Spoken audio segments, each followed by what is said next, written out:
E गव्हर्नच्या E Maharashtra आजच्या परिश्रमासाठी उपस्थित असलेले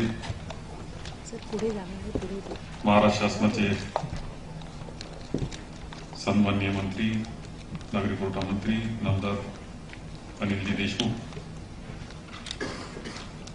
राज्यमंत्री नामदार श्रीमती फौजिया खान, उपस्थित असलेले सेंट्रल गव्हर्नमेंटचे आयटी करता सेक्रेटरी श्रीयुत सत्यनारायणजी, उपस्थित doctor Ravi Gupta ji, IT secretary Rajesh ji Agarwal, उपस्थित असलेले सर्व अधिकारी वर्ग, सर्व एनजीओज, आयटी क्षेत्रात काम करणारी सर्व बंधू आणि भगिनी, आजचा हा ई महाराष्ट्र ई गव्हर्नचा हा सेमिनार आपला दिवसभर चालणारा आहे. खरं माननीय मुख्यमंत्री महोदय येणार होते, पण आज महाराष्ट्रामध्ये माननीय राहुलजी गांधी आहेत, त्यांचे कार्यक्रम आहेत, त्यामुळे ते येऊ शकले नाही. आणि मलाही वाटलं होतं की मी सुद्धा गुंतून जाईल, परंतु आमचा करता वेळ थोडासा वेगळा आला आणि ही संधी तुमच्यामध्ये येण्याची मला मिळालेली आहे. एकंदर महाराष्ट्र राज्यामध्ये ई गव्हर्नन्स राबवलं पाहिजे याकरता म्हणून प्रयत्न आपले सुरू आहेत. विविध विभाग त्यांच्या पद्धतीनं काम करतायत आणि मला निश्चित खात्री आहे की आजच्या परिसंवादामुळे पुढच्या कालखंडामध्ये एक चांगल्या प्रकारचं स्वरूप त्याला प्राप्त होईल. आमची कॅबिनेट सब कमिटी सुद्धा आहे, तिचा अध्यक्ष मी आहे, त्यामध्ये आणखी 5 मंत्री माझ्या समेत आहेत, अधिकारी वर्ग आहे. फौजिया खान मॅडम मात्र त्यात नव्हत्या, आता इथून पुढे त्यामध्ये त्या सुद्धा येतील आणि त्यांची मदत आम्हाला त्यामध्ये निश्चितपणे होईल.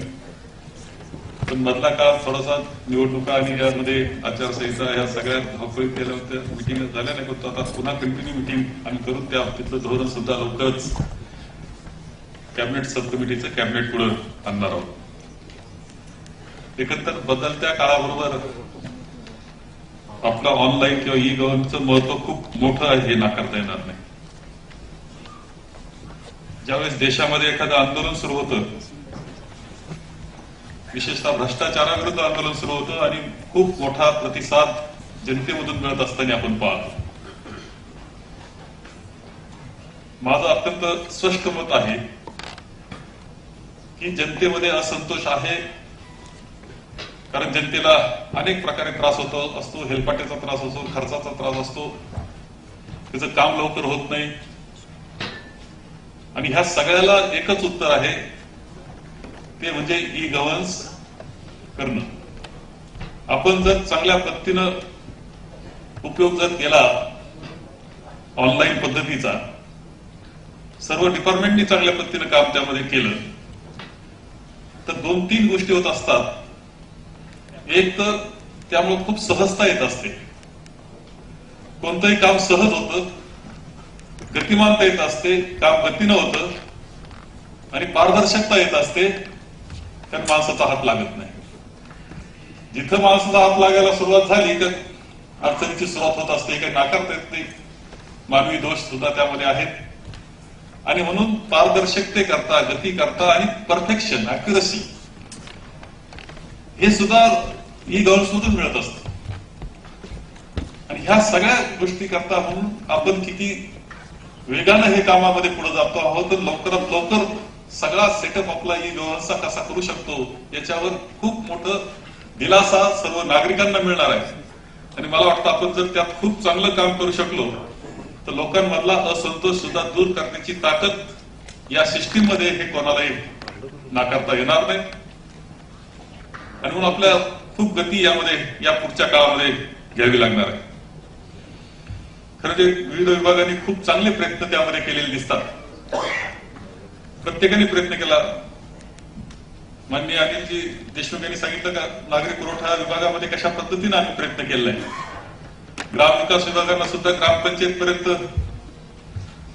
तिथला ग्रामसेवक सुद्धा आता त्याची ग्रामपंचायत ही पद्धतीनं चालवणार आहे.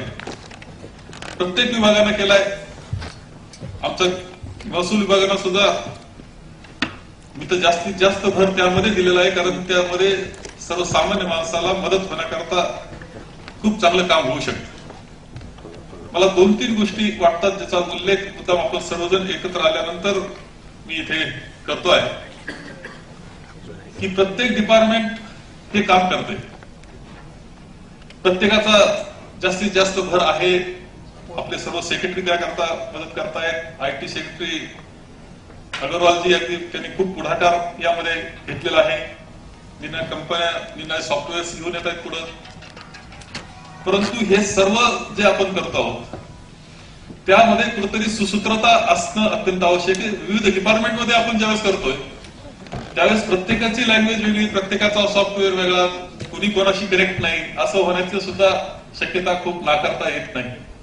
मी सहज म्हणून उदाहरण इथे देईल की आम्ही सुद्धा महसूल विभागामध्ये महाई सेवा केंद्राच्या रूपानं लोकांना अनेक सुविधा देण्याचा प्रयत्न आता करतो आहोत.